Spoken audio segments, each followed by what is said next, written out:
Toronto police are investigating after a man's body was pulled from the frigid waters of Lake Ontario this afternoon. The man was in a car that was taken out of the lake near Billy Bishop Airport. The vehicle plunged into the waters around 7 this morning. The Marine Unit and dive teams spent hours scouring the icy waters near the ferry dock. They eventually found the man and the car and towed both out of the lake for further investigation. Police have not released details on how it happened. 2 residents at a nursing home in St. Thomas are in critical condition after a fire broke out late last night. First responders, in this case, were actually the staff that were working here in the facility. They responded to the fire immediately and removed residents from the fire zone as best they could. Officials responded to reports of a fire in one of the rooms at Crescent Care around 9:30 last night. 7 people were sent to hospital, including 4 residents, 2 nursing home staff, and 1 firefighter. Police said more than 30 residents were moved to the north side of the nursing home to new rooms. The cause of the fire is still being investigated. Around 20 soldiers needed treatment for frostbite after a training exercise near Petawawa earlier this month. RU conducts exercises to be ready to assist Canadians in time of need. And really, we only get called out on the very worst of days, so we have to train for those days. The IRU is the force's immediate response unit. Nearly 120 of its members took part in the winter survival training exercise. They went on a 12-kilometer march, then spent a night outdoors in -31 degrees. Medical staff were present during the exercise to provide treatments, but some of the members needed to be taken to hospital. This exercise, in that respect, is like all of our exercises where we conduct very detailed after-action reviews. We go over the things that we did well, the things that we did wrong, and what we would improve for next time. There has been a record-breaking amount of snow accumulation in North Bay. In some parts, 55 centimeters of snow blankets the ground. That's twice as much as there was this time last year. Sophia Kambalia joins us now for a first look at our forecast. And you know, after hearing that, what Toronto is about to get doesn't sound so bad. No, we are in good company, aren't we? January certainly came in like a lamb, and it is going to go out like a lion. Special weather statement for really the entire region, all the way from Windsor up to Cottage Country and into eastern Ontario for what will be significant snowfall, and then a snowfall warning that is expanding as we speak, now including London, the Georgian and the Huron shores, all the way around the Golden Horseshoe and the 401 and up to Napanee for what could be a general 10 to 20 centimeters of snow for the entire region. And then for some of those areas near the lakes, we're talking 15 to 20 centimeters, really all the way from Hamilton again up to that east of the GTA stretch. This will be a significant snowfall. It'll be especially heavy during the Monday evening and the Tuesday morning commute. At the same time, we're talking about the descent of cold that will be even worse after all of this snow. Right now, the extreme cold warnings go as far south as Caledon, Innisfil, Shelburne. Let's give you the quick timing on this snowy system, okay? It moves in early afternoon, the heaviest snow into your Monday evening commute. That's when the winds are at their worst. They will continue to do damage until Tuesday morning as more snow is coming down, blowing it all around. Now, when we come back, we're going to talk about the cold that will be setting in and see if you can guess which city behind me may be experiencing its coldest day ever, all time, this coming week. So much good news I have. That's a cliffhanger. Thanks, Sophia. Yeah, we'll see you soon. Residents at 260 Wellesley can finally breathe a sigh of relief. Power has now been restored to all units in the 33-floor apartment building. Those living there were left without power on Tuesday due to a burst water pipe. For many, it was a rough couple of days, either spent in the dark or scrambling to find other accommodations. Kelda Yoon reports. I think would be okay. I need to throw everything. All this will have to go, but Mihak Soy is glad this and this are finally working again. Living in downtown and facing this, I never dreamt of this. Soy lives on the top floor of this building at 260 Wellesley. Last Tuesday, approximately 1,000 residents were suddenly left without power after a burst pipe caused flooding in the electrical room. Management confirmed with CBC Toronto that power has now been restored to all units, and the burst pipe and damaged equipment have all been repaired. But for 3 days, residents had been left in the dark. Power back was, I think, Friday, and then water back was yesterday. Fire crews were still at the building this evening assisting tenants. Some said they had no choice but to remain in their unit through the power outage. Because of the cold weather, and it was really hard for us to live without hydro and the electricity. While others, like Soy, stayed elsewhere. I was here day before yesterday and I got so frustrated, so finally I had to leave. We spent the first couple nights here, and then we stayed at a hotel for a couple nights. They are now hoping for some form of compensation. It would be good if they do that because it was actually a big hassle for us. So far, we haven't heard much of anything from management. CBC reached out to the management company. The spokesperson said in a statement, "We have not made any determinations as to ways to express gratitude to our residents for their cooperation and patience during this episode." Soy says she isn't keeping her hopes up, but right now is just happy to be home. Hopefully this won't happen again. Kelda Yoon, CBC News, Toronto. One Toronto organization sold out Metro Hall today for their kickoff of Black History Month. It's always about education, increasing awareness in terms of the long history of Black people here in Canada, which spans over 400 years. It is learning about their experiences and their struggles and their contributions. Founded in 1978, the Ontario Black History Society just celebrated their 40th anniversary. The theme of this year's event was Preserving Our Past, Igniting Our Future. MPs will be back in the House of Commons tomorrow, but the government is already on the defensive about how it's handled the escalating diplomatic dispute with China and the firing of Canada's top diplomat in Beijing. CBC's Katie Simpson reports. I'll just say my statement speaks for itself, and I'm going back to China tomorrow. John McCallum's restraint ended there. Once inside this Vancouver luncheon on Friday, he repeated the words that got him in so much trouble earlier in the week. Within 24 hours, he was fired, and the government is now in damage control mode. Obviously, the comments that he made over the last number of days were not helpful and did not reflect the position of the Government of Canada.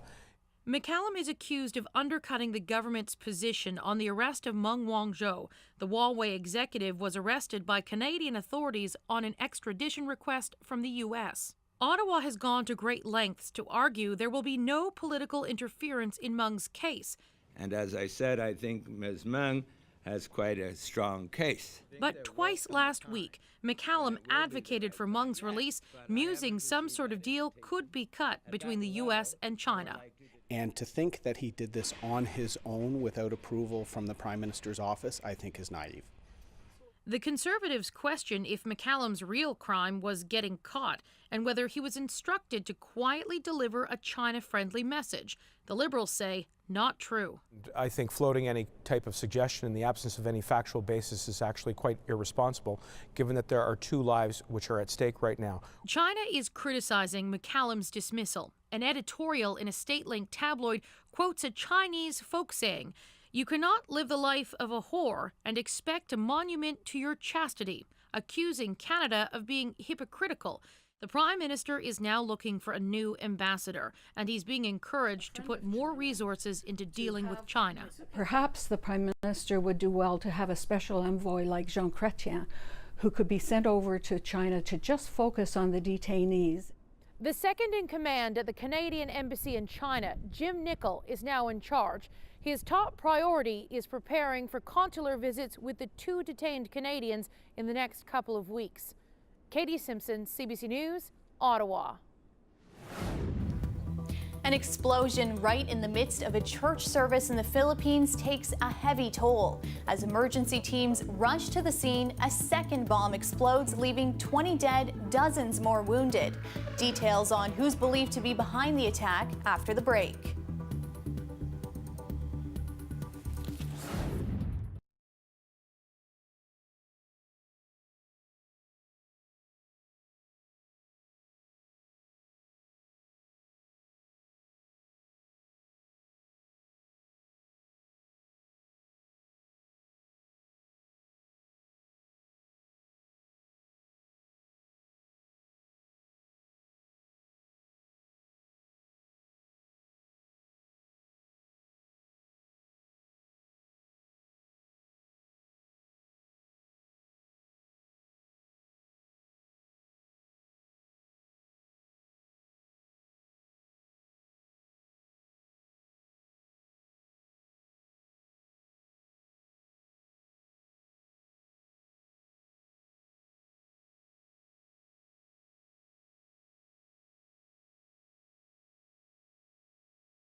The U.S. government may be open again for now, but the clock is ticking.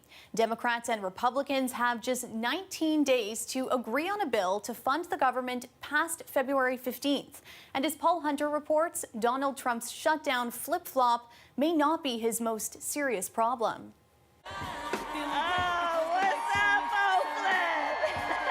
The 2020 U.S. presidential election is still a long way away, but tell that to Democrats.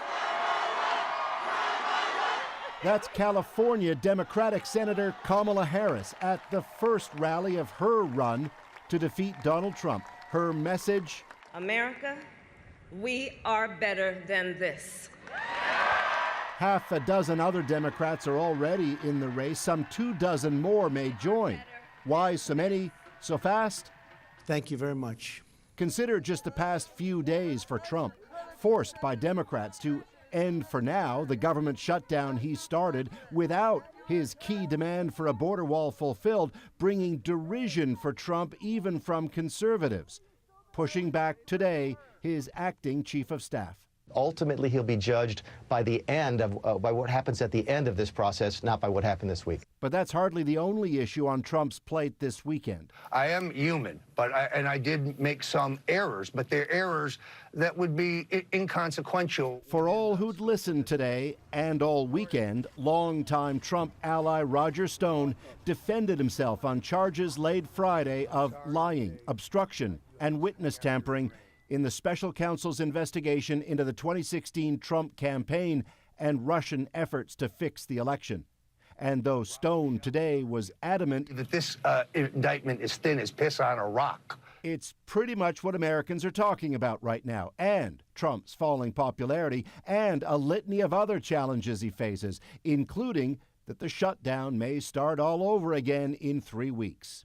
Indeed, the question today, is the president prepared to shut things down again if he doesn't get his border wall? Yeah, I think he actually is. And let's start now! And so the battle to find a candidate to take on Trump directly heats up. The mantra, for now, for freshly emboldened Democrats, only 21 months till Election Day. Paul Hunter, CBC News, Washington. At least 20 people are dead and dozens more are wounded after a bomb attack on a Catholic church in the Philippines. The first explosion struck a Sunday morning service. A second bomb went off as security forces raced to the scene. Police believe the bombings are the work of an ISIS-linked militant group. The country's Sulu province has long been plagued by instability. Speaking in Panama City, Pope Francis condemned the bombings and called the incident a terrorist attack. There were more developments in Venezuela's political crisis today, where the military is now at the center of the fight for the presidency. Self-declared interim President Juan Guaido called on the country's soldiers to back his opposition government as his supporters delivered an amnesty offer to the bases across the country. At the same time, embattled President Nicolas Maduro was overseeing war games, telling troops Guaido is leading a coup and urging them to remain loyal to him. But there's already been one high-profile defection. Maduro's top military envoy to the U.S. threw his support behind Guaido. And with Canada backing the opposition, we wondered how some of the thousands of Venezuelans living in this country are feeling about the crisis. We asked Briar Stewart to find out. Look at the poor guy. They're throwing the tear gas directed at him. These scenes are keeping Valentina Ruiz Leota and Laura Aveledo up at night. Leota moved here in 2013 after being mugged at gunpoint, and both still have family back home. It's almost like having two lives, because you have your life here, your work, but at the same time you're checking yourself on every time you can, because you know things are developing there. At least 20 people have been killed in protests in recent days, but Aveledo says the developments have given many people struggling with hyperinflation and widespread food shortages a glimmer of hope, but also unease. You know that there something is brewing in the country, but you don't know when things are going to explode. They're grateful the Canadian government has joined the U.S. and other Western and South American countries, throwing support behind Juan Guaido, the leader of the National Assembly and now interim president. But they feel the NDP's stance is short-sighted. In a statement, leader Jagmeet Singh urged that Canada should not simply follow the U.S.'s foreign policy, particularly given its history of self-interested interference in the region. One of his MPs went even further. Nikki Ashton tweeted, "We cannot support an agenda of economic or military coups." I'm happy for a change. But Rolando Sandrea and his family are glad the international community is involved. They moved to Alberta more than a decade ago, one of a few thousand Venezuelans who came to work in the oil patch. Okay, now black beans. After being laid off, he opened this restaurant. He too is watching the events unfold in Venezuela with a lot of optimism. In my heart, after 20 years of this regime that is right now in Venezuela, I'm happy, of course. I know that it's a hard transition, but it will be benefit for all the people in Venezuela. Like everyone we spoke to, the real worry now is that Maduro could still prevail. I think for me that's the biggest fear, because it's once again a lot of noise for nothing. And they worry their families back in Venezuela could find themselves in an even more desperate situation. Briar Stewart, CBC News, Vancouver. Events today around the globe marked International Holocaust Remembrance Day. One of the most poignant was in Poland.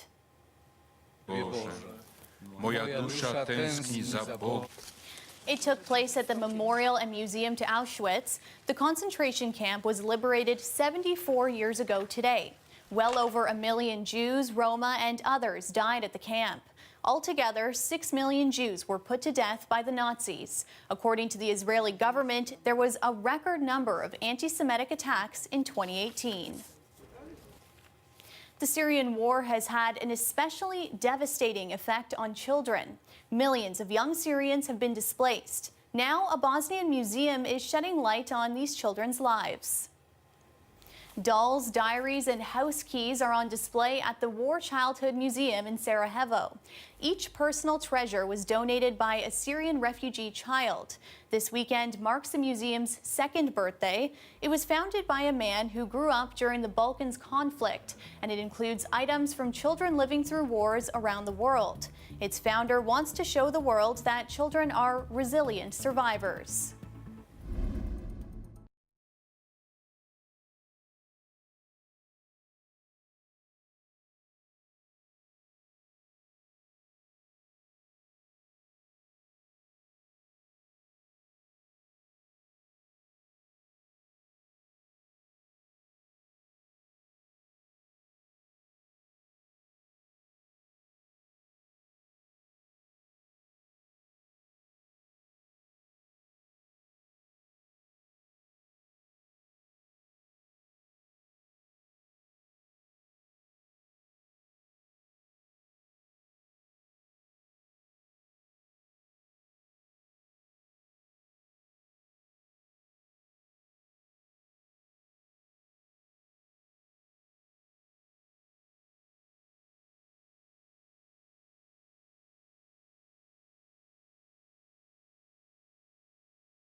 Winter wine producers in the province have been giving this cold spell a warm welcome. So Canada, again, is just a perfect environment to produce ice wine every single year. Niagara region winemakers spent the last few days harvesting. The process is a little different for ice wine. Producers have to wait for the perfect temperature between -8 and -12 degrees. Although ice wines were invented in Germany, Canada is now the largest producer of this beverage in the world, and 95% of these wines are made here in Ontario. Sophia Kambalia is back with our extended forecast, and I'm going to guess that cold city is Toronto only because we like to feel sorry for ourselves here. There will be some griping to be done in the city of Toronto with due reason, but no, I'll get to that in a second. And it's actually going to be maybe too cold for some of those ice wine grapes coming up. Let's talk about the snow first, though, folks, because you actually woke up to quite a bit in some places around the GTA. Sunday morning, that lake effect will continue in Bruce County, and then it runs smack dab into this next big, impactful and messy, significant system. It's a Monday into Tuesday story. To see snowfall warnings covering such a wide arching region, it's actually somewhat rare. We haven't seen it yet this season like this, and it's for warning of messy and potentially dangerous Monday evening commute and Tuesday morning commute, where there will be accumulating snow, deteriorating conditions, and significant accumulations, 10 to 20 across really the whole region, more in a few certain areas, especially more if you're anywhere near the lake. We're talking Hamilton up to Oshawa, and here is why. Watch as the lake wind runs smack dab into the system. The two air masses clash, and anywhere really from Hamilton up to Oshawa, you are picking up that extra maybe 5 to 10 centimeters. The winds play a really big part in this story. They could be very gusty, blowing around quite a bit of snow and reducing visibility Monday evening right into Tuesday morning. And then Tuesday into Wednesday is when the northerly wind comes, and we are talking about bitter cold. It's Windsor, folks, that could be seeing its coldest day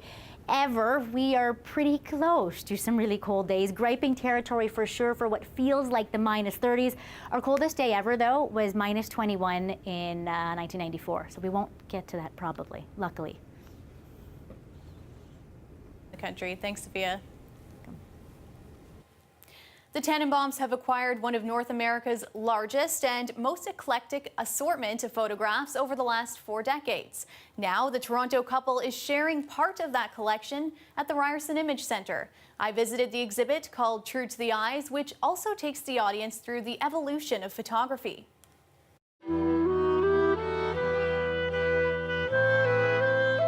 It's as if their home was a time capsule, and the uncovered relics are moments frozen throughout history. Howard and Carol Tannenbaum have been privately collecting photographs for decades. And this was the piece that was our first in the collection.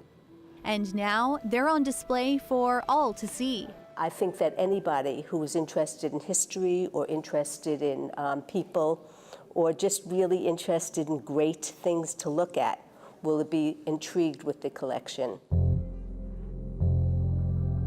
I quite like how their stance is almost adult-like. Yeah, you don't know whether they're 90 or whether they're 7 years old. The exhibition True to the Eyes displays more than 200 photos, ranging in themes from family, poverty, civil rights, and nature, and ranging in time from the medium's first format in the 1800s. And what's unusual about this daguerreotype is that it's being colored.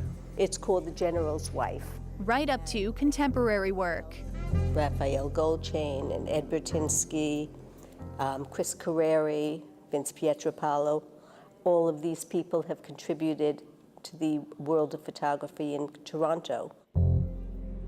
While effortlessly reciting the story behind each photo and the way it was acquired, the curiosity of the father looking at the son. It's obvious that each piece holds an important place in the collection. Anything else, Howie? And in the hearts of the couple. Both admitting this is only a fraction of what they have. It's sometimes hard to hang all of the photographs at our home, so we rotate them. It is a survey of a sort through the eyes of this wonderful couple who have dedicated their lives to trying to represent the whole history of photography.